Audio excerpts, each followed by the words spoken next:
Welcome to the Core Women Podcast, the place for women entrepreneurs, authors, and self-starters looking to build community and gain valuable insight through expert interviews with women at the top of their game. Join your host, podcaster, producer, expert coach, entrepreneur, and author, Dr. Summer Watson, as she aims to inspire and empower you through these candid conversations. Lean in and embrace the journey. It's time to start the show. Here's your host, Dr. Summer Watson. Today on the show, I would like to welcome Pamela Brinker, who has over 30 years in private practice as a licensed clinical psychotherapist. She is a passionate speaker who is an advocate for personal growth and mental health awareness, and she is the author of the recently released book, Conscious Bravery. We have so much to talk about here, so let's just jump right into this and welcome, Pamela. Thank you so much, Summer. I'm glad to be here. Very grateful. Thank you. Before we get to exploring your professional background, can you tell us a bit about yourself, your personal journey, such as where you grew up and some of the things along your path that influenced you? I grew up just outside of Denver, Colorado, and my parents were loving and encouraged me to have both the capacity to be athletic and musical. So I was encouraged to be an athlete from the age of 4, and I was a competitive athlete from the age of 5 on and a musician. And practicing as a swimmer and a tennis player and practicing piano gave me some of the tools that are needed for diligence and perseverance, because you don't have a great day every day, but you show up anyway. and so that was a helpful foundation for me. I had a beautiful group of people in high school. We had a really amazing tribe. I went to Lakewood High School, and we're still close friends now, years and years later. They're some of the dearest people to me. And I went into social work at a young age. I went to DU because I sort of wanted to prevent some of the things that I had known had occurred in my family. I had a couple of cousins who were brilliant and yet took their own lives. And so major depression ran in my family, anxiety ran in my family. And I think I kind of unconsciously thought that if I became a therapist, worked on myself, I could prevent some of that stuff from occurring in my own family when I had my own children. But that's just not possible. What happens, happens. And so I had a great marriage with my son's dad. We were married 21 years. And we had, for the first 10, 12 years of my son's life, we had everything we really wanted, Mm-hmm. My sons were these really beautiful beings. My youngest son is just gifted athletically, and my oldest son was smarter than I am by the time he was 8. And I really didn't know how to raise either of them. So I just did my best. But then, my marriage was bumpy. And after 21 years, my husband and I decided to part ways. Mm-hmm. And that was a real challenge for my sons. But we worked through it. I tried to be, walk alongside them and be a present mother, do my best. And I remarried. And 6.5 years after my remarriage, my beautiful new husband died from brain cancer. Mm. And my sons just did not know how to deal with it. And in their grief and pain, even though I thought I was really present with them, they turned to drugs and alcohol as the answer to some of their pain, unbeknownst to me. And just months later, after discovering it, I asked them, do you guys need treatment, or do you need ADHD medication? What do we need to do? And anyway, long story short, within a year, they both decided to go to wilderness therapy. And it was a really amazing experience for our whole family, because it wasn't like we sent them away.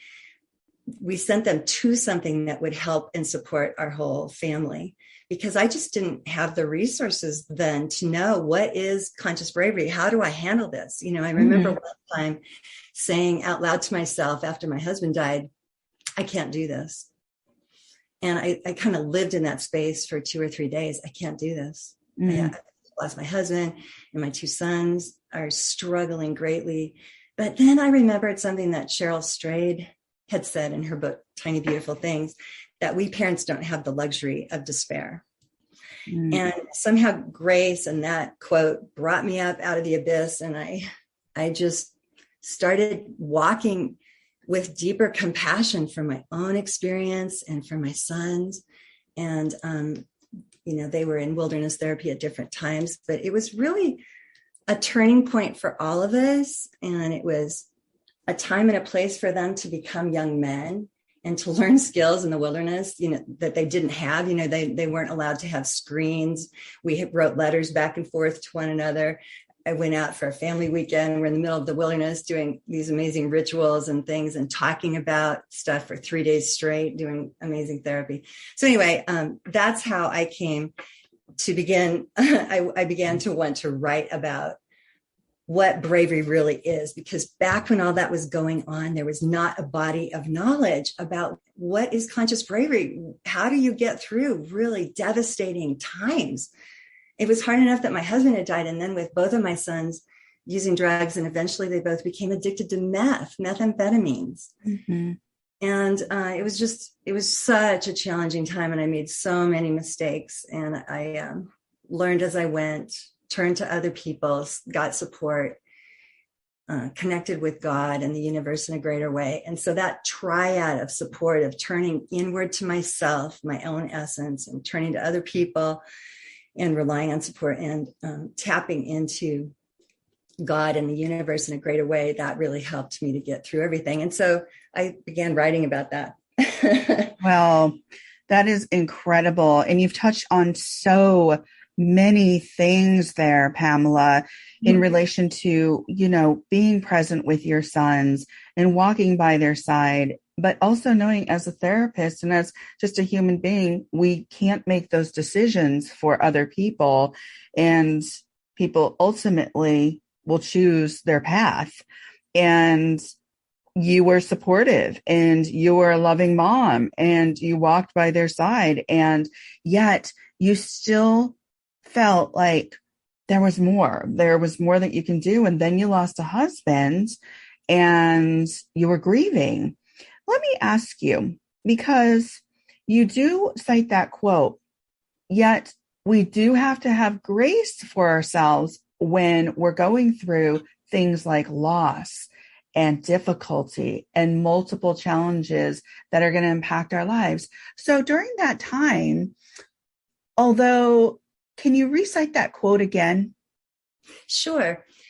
The way I remember it is that we parents don't have the luxury of despair. Of despair. Okay. Well, that is said, how did you provide yourself with grace during that time? How did you say it's okay to grieve and yet know that other people were still going to have their difficulties, but also care for yourself at the same time? Yes. I developed the capacity to hold opposites, to hold my deep pain with compassion, to empty of the past.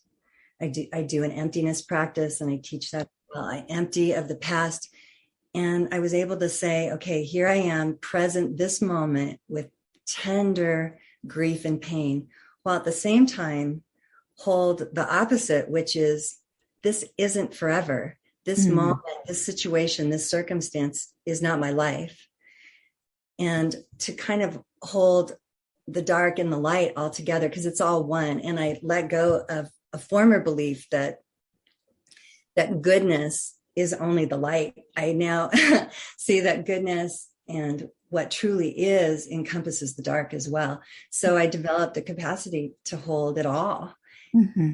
And, my sons did not want to become addicted. They have mental health challenges for which, they've developed knowledge and understanding about those over time. And so have I. And they were not to blame, yet they are fully responsible to change themselves. And similarly, I saw myself as fully responsible to change myself. And you know what? It was interesting during that time. Kind of an answer to your question, a friend gave me a little cutout from a magazine that said The New Normal. and I put it up in my kitchen. And of course, that's become a catchphrase during recent years with the pandemic. But back then, that helped me remember to hold it all. This is a new normal. I'm not living in the past. I'm not hoping for the future. I'm just going to walk moment by moment with a now there's this approach. And to me, that now there's this approach, which was lovingly taught to me by a wonderful yoga instructor here in my town, Colorado Springs. But with now there's this, I was able to say, okay, wow, now there's this. And instead of fighting it or wrestling down the changes that occurred, or instead of fearing the unknown, I was able to say, and I still have to say, now there's this, when anything new comes into my world. I like that. And you're so right. There are multiple reasons why our paths go the way they do. And as a clinician for several years and working in mental health, where I assessed folks for various reasons and who were impacted by lots of different things, who were contemplating suicide and homicide and were inflicted by grave disability, we know that as holistic practitioners, there are a lot of things that influence why we do the things we do. So it's not because they wanted to, there's a lot of different influences as human beings that impact us. So I love that you created a process for yourself, and your sons were also able to get the help that they needed and create a process for themselves to really see their journey differently. So thank you for sharing all of that. That is so important. So let's get on to talking about your book, Conscious Bravery. Please give us a brief description of the book and how you define consciousness and bravery. Consciousness is when I am able to be vibrantly awake and dialed in on every level of my experience as a human. And conscious bravery then is having the awareness to do whatever's needed in any given moment, the awareness to do whatever's needed in any given moment, and then doing that. Conscious bravery to me began as an awareness that led to action.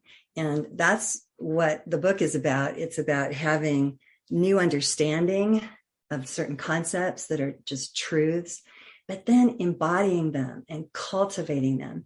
You know, we're all born with this noble, innate capacity to be brave, just like we're born with the capacity to love really well or be deeply compassionate. But it takes growing that. You know, we need to practice daily and commit to it. And so conscious bravery to me involves cultivating it and growing it over time.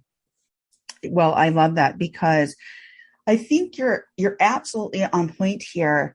It's about having that awareness and then taking action and then practicing something that might become a different type of habit. And so do you talk about habits and how often you have to practice something to make it part of your routine or part of your conscious walk, so to speak? Absolutely. The first few chapters in the book are the foundational pillars of conscious bravery. And I teach that we need to befriend all of our feelings, become comfortable with discomfort and overwhelm, and not fight change, you know, embrace the unknown, to understand that we are our essence. To me, I had to really grasp that I wasn't my role as a mom or my job as a psychotherapist, not even my mission as someone who wanted to make the world a better place, but I'm really my essence, and you are your essence. Yes.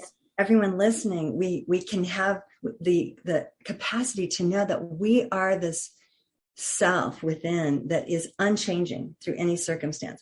So those are some pillars that are in the book. And there's a chapter called Be a Tall Tree, which is all about that we have to have self-care practices. We just can't rely on knowledge alone. We have to have structure. I've had to have structure my whole life, and that has not just saved me, but it's helped me grow and change and become vibrant. And so, yes, I am a constant believer and advocate for self-care and structure, because that's how we really embed conscious bravery, and it can spring forward when we need it. we practice just like when we're learning to play the piano, we practice in the relaxed moments, or we're learning a sport, or we're learning how to paint or whatever. We practice when it's easier so that we can kick in and do what we need to when we're in a recital, or when we're at an event or a competition, right? And right. To me, conscious bravery becomes instinctual when we train well, and then our bravery emerges naturally when we need, especially under fire. And we're all going to need it under fire, as I did. We kid ourselves to think that we're going to have these easy lives, that finally, when we get everything the way we want it to be, it's just going to stay that way. That doesn't happen. Just when we get things the way we want them, oftentimes something new arrives. And so that's another foundational principle that I believe in and practice and teach, to just be able to say, okay, now there's this. And another self-care practice is to cultivate the awareness of who we are.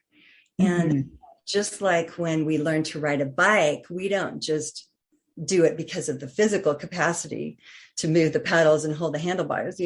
We have an awareness from 6 zones of our experience. Whenever we learn to ride a bike or swim, or whenever we're having authentic conversation with someone, or great sex, what I call whole being awareness is involved. And this is what I also believe is the new mindfulness. I was gonna get to this question, but you're jumping it. Sorry. I know, I love it. I love that you're doing this, because I love that you talk about beyond mindfulness into whole being awareness. So yes, let's talk about this. Thank you. Yes, I'm sorry. That's kind of how my mind. No, that's great. But yes, that's another structural self-care practice. Most of us want to live what we call mindfully.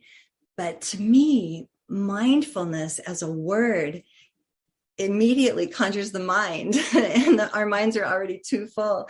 And so that word was really wonderful and sufficient for a number of years, but I believe it's time to utilize a new phrase and call it whole being awareness. So when we're really tapped into what's happening in ourselves and the world around us, we are whole being aware.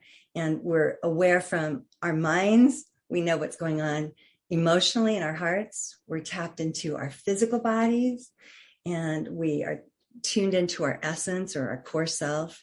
We're listening to our intuition, and then we're aware of the space or the energy around us. And those are just 6 realms that sometimes people will say, well, how do I do that quickly? How do I tap into all 6 realms really fast? And if you think of any time, like just right now, we're having this authentic conversation, all of those 6 realms are engaged. Or if you're walking out in nature and you're smelling the beautiful aromas of lilac trees, and you're smelling the petrichor from the rain, you're using whole being awareness to tap in. And that's how I want to live. I want to live my life that way. And I want to engage with people that I talk with that way. I want to listen with sacred listening. And I want to come up with concise answers as much as I can to the immediate needs of the day. And I do it with whole being awareness. Yeah. And this is why I love the title of your book, Conscious Bravery, because I think when you have a consciousness about the moment, your essence, your presence, all of that consciousness helps with that beyond mindfulness into whole being awareness. So to me, I think that's a process. That's a way of perceiving things that helps with that instinctual process that we were talking about earlier, where you're forming new habits. So I just love what you're talking about here, and how this book kind of lines up how to look at process and a new way of doing that. So thank you for that. And thank you for writing this book. I think it's just so wonderful.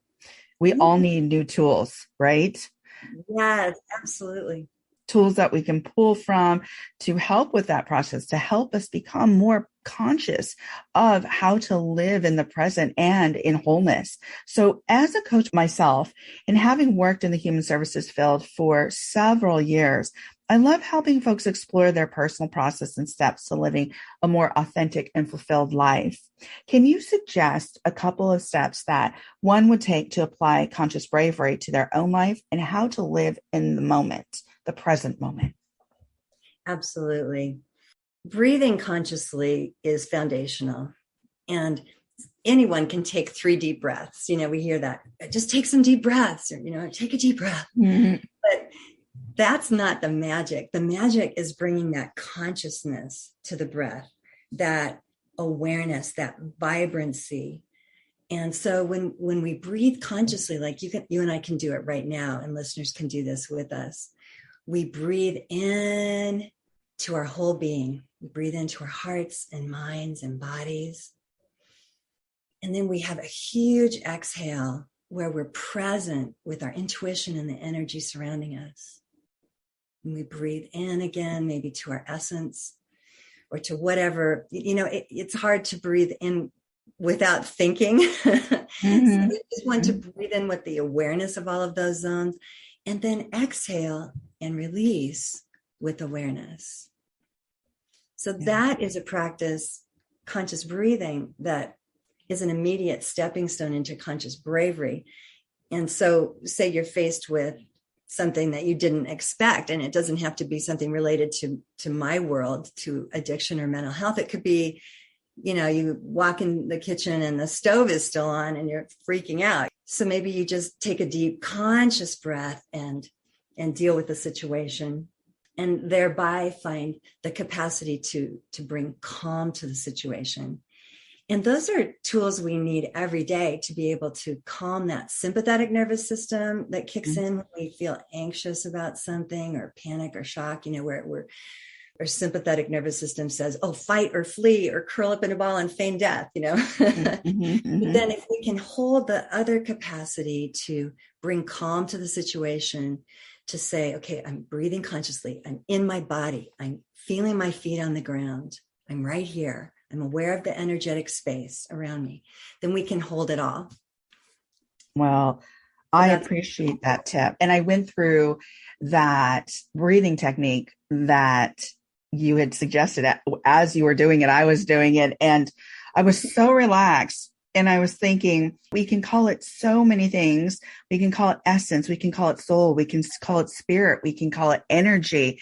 And whatever you call it, it is bringing that consciousness forward. And it's relaxing enough that you're allowing your spirit to just kind of be present, right? I mean, I almost was like, okay, I'm so relaxed now. So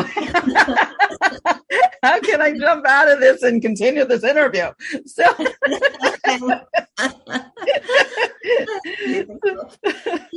you said the magic word, which is presence. Right. A lot of us talk about that. Let's be present. Let's be right here, right now. But how? And so that's one tool. Right. To breathe consciously and engage, be right here, right now. And that's hugely important as we cultivate and develop conscious bravery, because we're all going to have to be brave in this life, and maybe even today, maybe tomorrow, maybe this whole week or this whole month. And so when we're able to be present and hold it all, then we can have less fear about the future. We can roll with change and flow more easily. Absolutely. Can you tell folks where they can seek more tips? Do you have a place where they can go and they can learn more about you? Yes, my website is the best place, bebrave.us. And I have techniques and tools available there that are free and available for anyone. Awesome. So as we come to the close of this interview, my last question is, if you were to leave the listeners with some words of wisdom, what would they be? I'd say start with knowing that your life is going to have a combination of joy that you want to protect. We want to protect our happiness, but there will be devastations and there will be shocking things that happen, hard things. And so I would nudge everyone to know that you want to develop conscious bravery. You may not need it this moment, but you most certainly will down the road. And you'll need it not just for yourself, but you'll need it to become an oasis for someone you love, who's, as it were, walking in the wilderness of something devastating. And so when we want to be there for others, we have to become consciously brave ourselves and really do our own self-care, know who we are, and use these tools and techniques for conscious bravery. Well, thank you, Pamela, for joining me on the Core Women podcast today.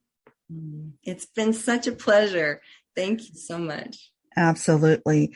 You can follow Pamela Brinker on LinkedIn, on Instagram at Be Brave with Pamela Brinker, on Facebook at Pamela Brinker Author, and at Be Brave by Pamela Brinker on YouTube, and also bebrave.us. Thank you for joining us on the Core Women podcast with Dr. Summer Watson. We're so glad you're here and would love to connect more with you. Find us on Instagram, Facebook, and YouTube at Core Women, and on Twitter at Core Women 1. For more about Core Women and Dr. Watson, visit corewomen.com. Want more support and resources for amazing women like you? Great! Join Dr. Watson and Jen Fontanilla at the Life, Love, and Money Collective, a Core Women production that aids in understanding the key traits that might be getting in the way of living a life that you are absolutely passionate about. Connect with Summer and Jen and find out more at thelifeloveandmoney.com.